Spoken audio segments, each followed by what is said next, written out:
Good evening, boys and girls. Welcome to lesson 6.7, Subtraction with Renaming. Our essential question for tonight is how can you use renaming to find the difference of two mixed numbers? So turn in your Go Math book to lesson 6.7 and let's begin. All right, let's start with question number 2. For question number 2, it says 4 1/2 minus 3 5/6. Let's start out by estimating first. 4 1/2 automatically can just stay as 4 1/2 for my estimate, but I'm going to go ahead and round 3 5/6 up to 4 wholes, because 5/6 is almost a whole anyways, so 3 wholes plus 1 whole is 4 wholes. So 4 1/2 minus 4 wholes would estimate to be about 1/2 left. So our difference needs to be close to 1/2. Let's go ahead and try this out. I always prefer to set it up by making it vertical. So I'm going to go ahead and put 4 1/2 minus 3 5/6. Now we're going to do what we learned on yesterday's lesson by finding equivalent fractions with the same denominators. Right now I know my denominators are not the same, but we can make them the same. If I have a denominator of 2 and 6, I know my common denominator can be 6. Because 2 and 6 both can share a same common denominator. 3 5/6 now will stay the same, but 4 1/2 equals 4 3 6. So now let's focus on this part of the question, because we've already renamed it now. Now we have 4 3 6 minus 3 5/6. Away 5/6 from 3 6. I'm going to have to regroup. So I'm going to take away a whole from my 4 wholes and make that 3 wholes. Because I took away a whole, I need to make a whole. And to make a whole, I have to add 6 6. So I have 3 wholes and 9 6. Now I can subtract. 3 wholes and 9 6 minus 3 wholes and 5/6 will equal 4 6 as my difference. Also can be simplified to 2/3, which is pretty close to a half. So yes, our answer is reasonable.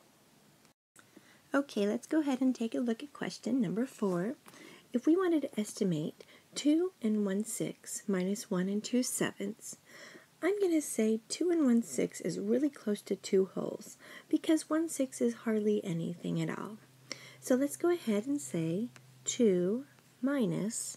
Now for 1 2/7, here's a picture of 2/7.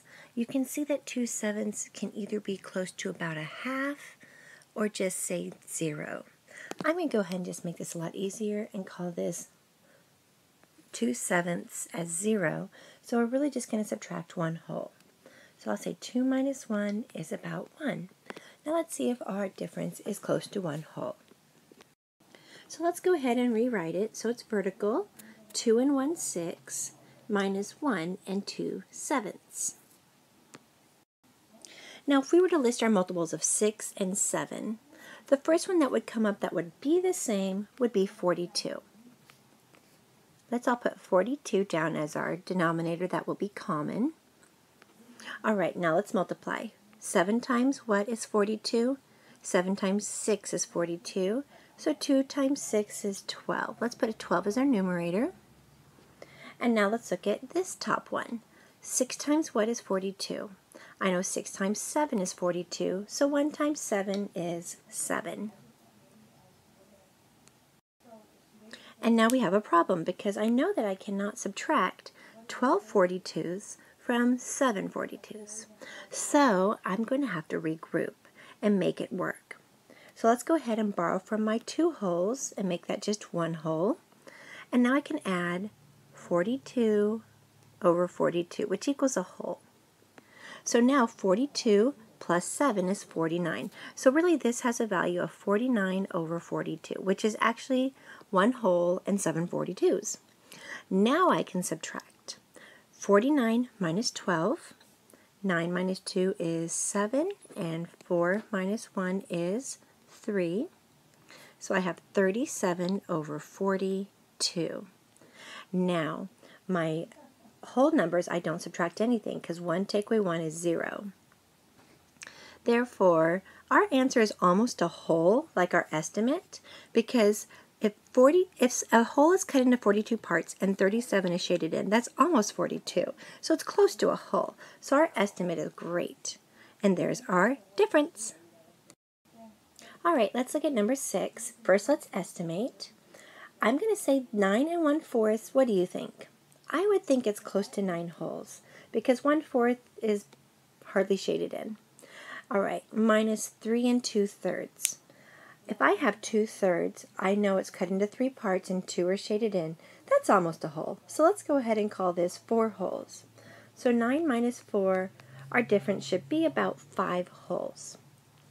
All right, let's go ahead and set it up vertically. 9 1/4 minus 3 2/3.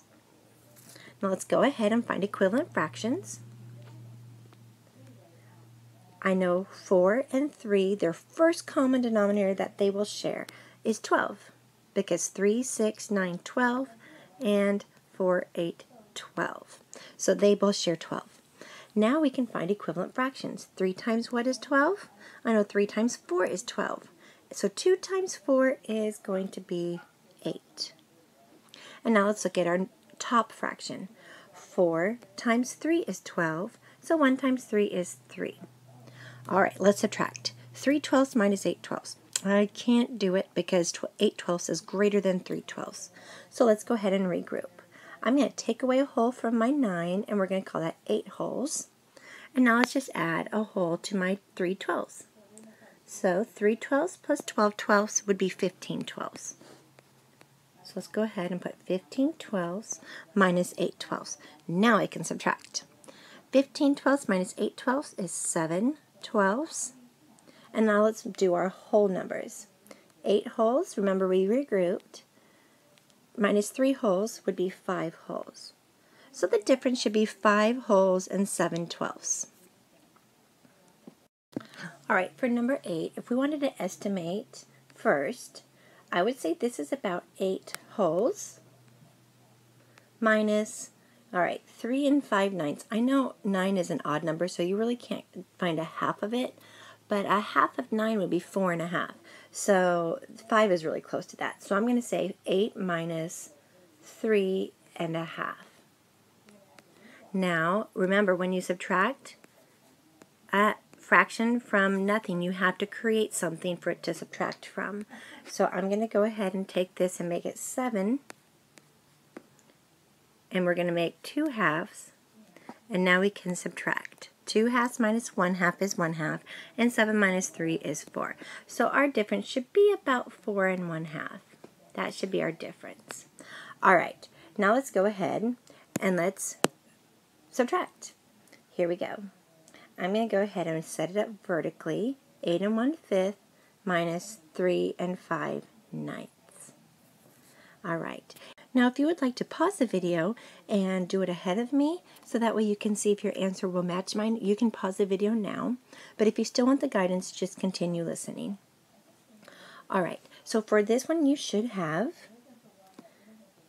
looked at your 1/5 and 5/9 and notice that it does not have a common denominator. So let's go ahead and make it common. All right. I'm going to list my multiples of 9. 9, 18, 27, 36, 45. Now I'm going to stop right there because I know that my multiples of 5 right here always have to end in either a 5 or a 0, so 45 would be the first one that they will share that's common. So we're going to put 45 as my denominator that's common. Now let's find our equivalent fractions.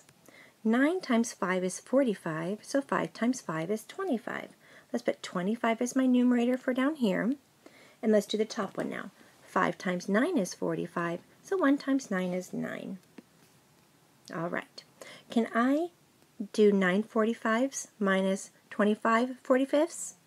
I can't do that. So I'm going to go ahead and regroup. Let's regroup from our whole and make that 7 wholes. And now we can add a whole. 45 over 45. All right, 45 plus 9 is going to be 54. So we're going to have 54 over 45. Now we can subtract. 54 minus 25. Let me do it over here. It's a little hard to do it mentally, so I'm going to go ahead and show you why. Let's regroup. Okay, 14 minus 5 is 9, and 4 minus 2 is 2. All right, so we have 29 over 45. Now that's a regular fraction. And now let's subtract our whole numbers. 4 minus 3 is 4 wholes. And there's our fraction answer. And if you look at our estimate, it's pretty close. 4 1/2, 4 and 29/45. Half of 45 is in the 20s, so we did great. So that's a great estimate. So I believe we are correct. So let's go ahead and do this next question. Carlene bought 8 1/16 yards of ribbon to decorate a shirt. She only used 5 1/2 yards. How much ribbon does she have left over? Whenever you see left over, that's a clue to subtract. And when you see she only used, that's another clue to subtract. Let's go ahead and subtract. Now, as you can see, my denominators are different. So what do we have to do? Make them common. I'm making 16 to be my like denominator because my multiples of 2 are 2, 4, 6, 8, 10, 12, 14, and 16. And so I can see that 16 is also one of the multiples of 2. Okay, let's go ahead and make them equivalent. So 8 1/16 is still 8 1/16, and 5 1/2 is equivalent to 5 8/16. Okay, remember our step. When you subtract 8/16 from 1/16, you can't do it unless you regroup. Now I know that I can regroup by borrowing from my whole number, the 8. We'll call that a 7.